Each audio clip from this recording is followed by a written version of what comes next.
Fanatic. I'm your host, Dave Dalton, and I'm excited to share my passion and perspective of our Detroit Pistons as we go on this fantastic voyage together. I've been a diehard Piston fan since the days of Dave Bing and Bob Lanier. I've also been the varsity basketball coach of a very successful program in northern Michigan. Please subscribe and like. Well, Piston fans, we made another big deal. We traded BURKS and Bogey for Quentin Grimes. And as R. Kelly once said, I don't see nothing wrong with a little Quentin Grimes. Actually, that was a song in the 90s called Bump and Grind. But anyway, we got the key thing I'm coming away from the trade deadline is I'm excited. I'm excited that we got Quentin Grimes, and I'm excited that we got Fontecchio. And so those two players are real NBA players. So we've been playing this year, with Livers and Knox and Killian, and those guys aren't real rotational players in the NBA, and we play them every night and then we lose close games. Now these guys are legit, and so I'm real excited. We're going to get into those guys a little bit more, but it's sad to see BURKS and Bogey go. They were class acts. I love those guys, and I'll always be their fan, but it was the right move. They're old, and BURKS is going to be 33, and he's going to be a free agent at the end of the year. And if you re-sign him, then you're re-signing him for 34, 35, and guys just go downhill. And also BURKS and Bogey are unbelievable offensive players, but they struggle defensively. And so we got better. We got better defensively for sure, and that was an important thing. We got younger, and we got some quality players. So, and we didn't give up anything. We didn't give up any of our young core, any of our young players, our core six, if you want to call Cade, Ivy, Asar, Duran, Sasser, and Stu. We didn't give up any of those guys. And so we're playing better. It's exciting, and I'm just excited to see things going forward. It will be interesting. The Fontecchio deal just got approved. So I know that last night, James Edwards III reported that Fontecchio wouldn't be playing in the game against the Kings last night or against the Blazers tonight. But the deal's approved by the NBA, so technically I know he could play. So that means he's had his physical and everything's good. So I would be thrilled to get to see him play tonight, because we would love to have a 6'8" guy that can shoot and play defense. So anyway, there's a lot of other players involved, and we're going to get into it right now. But so Ryan Arcadia, I don't know. Oh, that's not even how you pronounce his name, but he's not really a player that we're going to keep. He's 30 years old. He's 6'3". He's played in 20 games this year and scored 0 points. So he's hardly got to play for the Knicks. The other big takeaway, before I jumped ahead of myself a little bit, my biggest disappointment of the trade deadline is we traded away BURKS and Bogey, and that, like I said, I was cool with that.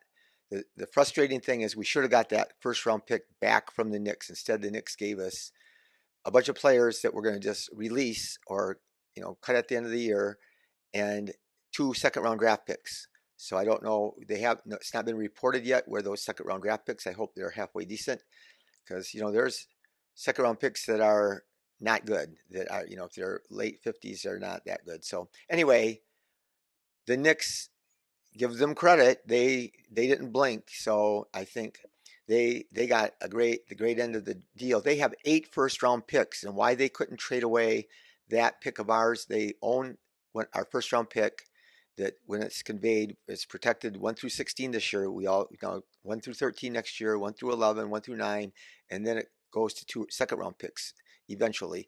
But it's not a valuable pick for any other team to have, because they don't know when it's going to convey, and it's going to convey in a lot of years, and it's going to be a late rounder. It could go to second-round picks if the Pistons remain real bad for a long time. So I don't know why they couldn't have thrown that in, and I don't know, we could have held out, but I'm sure that Troy wanted it and tried to get it. But Quentin Grimes, I've wanted him for a while. He is a good player. He is 6'4", 6'5", and he can shoot the three. And they just got too many players at his position. And we're going to talk about his stats for the year and stuff. But he is really good. But we should have got that first round pick. So that is the number one negative about the whole trade deadline. I didn't see the Fontecchio deal coming, and that was the really great thing. So anyway, the BURKS and Bogey for Malachi Flynn, Quentin Grimes, Evan Fournier, 2 second rounders. So Quentin Grimes, 23 years old only, and he was in 2021. He was the 25th player picked in the draft. Like I said, he's 6'4", 6'5". But the big thing, 38% on threes for his career, and he's just tough. He's going to be a restricted free agent at the end of 2025. So we have him for this year and next year signed for a small amount of money, and then he's restricted free agent. So we can make sure we sign that we get him. So that's going to be a great thing for us. Yeah, 2.3 million this year, 4.2 million next year, and then he's restricted free agent. So, and right now, you know, he had higher value like last year, and we're going to talk about that in a minute. So was having a really good year, and a lot of people thought he was going to be a breakout star at different times. I've heard it, and I thought his trade value was way higher. And now we might be able to get away with signing him for a lower money because even though he's still the same good player, his value is low right now because the Knicks weren't playing him, so they kind of lowered his value. But so in this year, he's averaged 7.3 points a game, 2 rebounds, 1.2 assists, 40% from the floor, and 36% on threes, and 71% on free throws. But he's only played 20 minutes a game, 20.6 minutes per game this year. So that's the thing about statistics. When you look at them, you need to check what it would be per 36 if you want to make a comparison to other people. But his career, which he started out young, he didn't play much as a youngster, he's averaged 30 minutes a game and 29.9 and 11.3 points per game and 2.5 rebounds a game, 2.1 assists, 47% from the field, and 39% on threes, which is awesome. Well, that was his stats from last year. So last year he had that great year. So he had the 30 minutes a game and the high averages. So that's when he looked like he was going to be a breakout star. And he's a really good player. So we don't even know, we're loaded at guard. Obviously, we have 4 guards that are young and talented with Cade, Ivy, Sasser, and now Quentin Grimes. So, and those guys are versatile. Like I think I mentioned in the last episode that Ivy, Cade, and Sasser can all play the point. I'm not sure if Grimes can or not, but anyway, Malachi Flynn is only 6'1". He's 25 years old, 4.2 points a game. I don't even need to go through his stats. He's going to be a free agent at the end of the year, and so I'm sure if we don't release him before the end of the year, we will at the end of the year. And Evan Fournier he's a real good player. He's averaged for his career, he's averaged like 14 points a game and 2.7 rebounds and 2.5 assists, 44% and 38% for threes, and he shoots a big volume, and he's 6'6".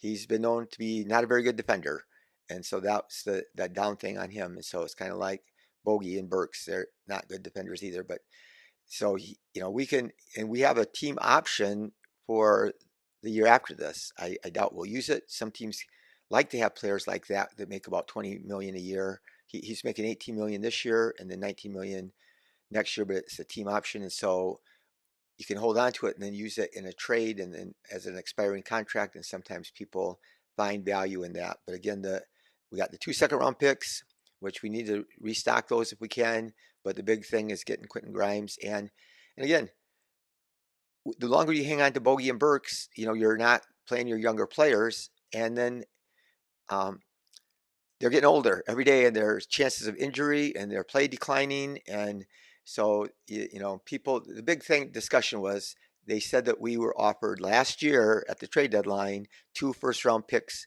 for Bogey. I've heard some people say that's not quite the case, but I've heard a lot of people have just regurgitated it and said it over because they heard it from somebody else. But those rumors are in speculation. I don't know if it was from how reliable of a source that we could have got. And again, all first-round picks aren't created equally. Just like our second-round pick we traded for Fontecchio is close to being it might be like the 33rd pick. So the first round is 30 picks. So it's close to being a late first-round pick. But I'm excited. Like I said, I think that with making the trades, we got younger. We have a lot of good young players in place. We're playing better right now.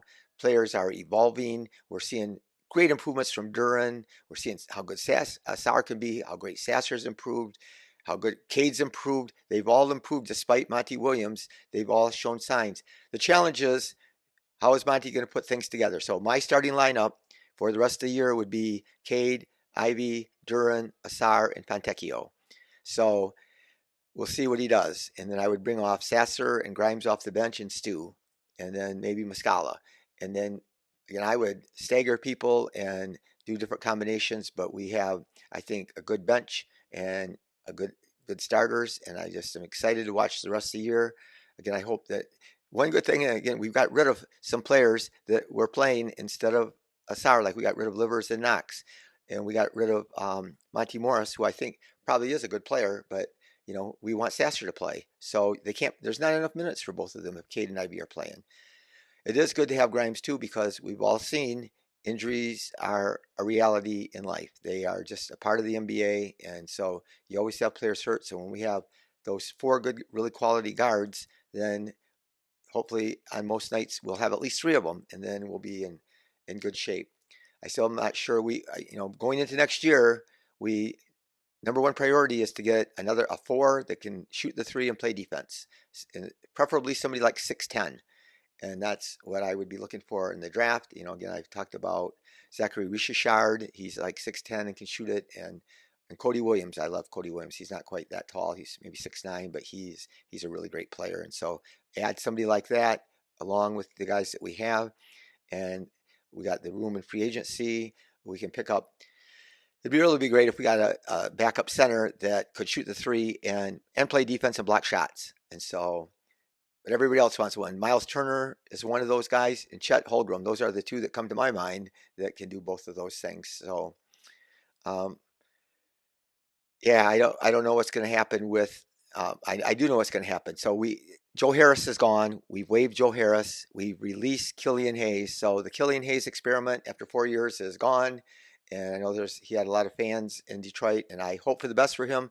I would not even be shocked if he ended up being a good player somewhere, but I'm glad it's not in Detroit, because him taking up the minutes of other players that I felt were better, and his confidence. I still think his shot was the problem. He couldn't shoot. He wouldn't shoot. Last night he passed up layups. He drove right to the basket, and there was nobody between him and the rim twice, and he kicked it out to the corner. But I had no reason to dump on Killian anymore. He's gone.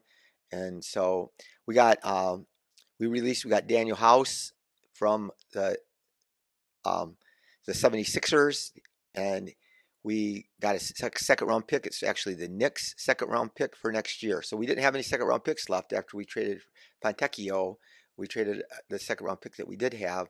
That was a really good second round pick. But Danuel House, we waived him. So we have to get down to 15 players. So we had at least 17 or 18 players there for a minute. So we unloaded 3 players already. So as far as I know, the trade deadline's gone. Kojo got traded to the Pacers from Golden State, and that was just basically a money move.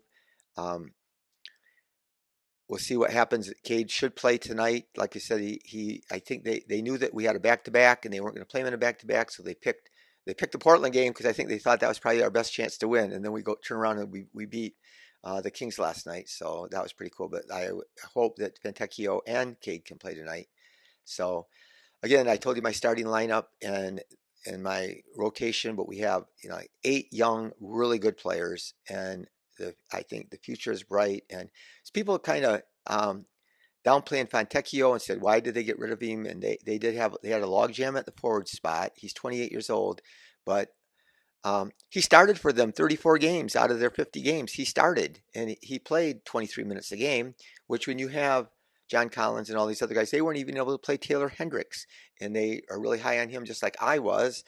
And so I don't know that he's a good player, and I'm excited for the game tonight, and it starts at 10, so I'll be doing a podcast really late tonight, but I hope that I want to thank you for listening to this podcast. And again, I would love it if you would subscribe for me. Just click on that button and do something good for somebody today, help somebody out, and let's go Pistons.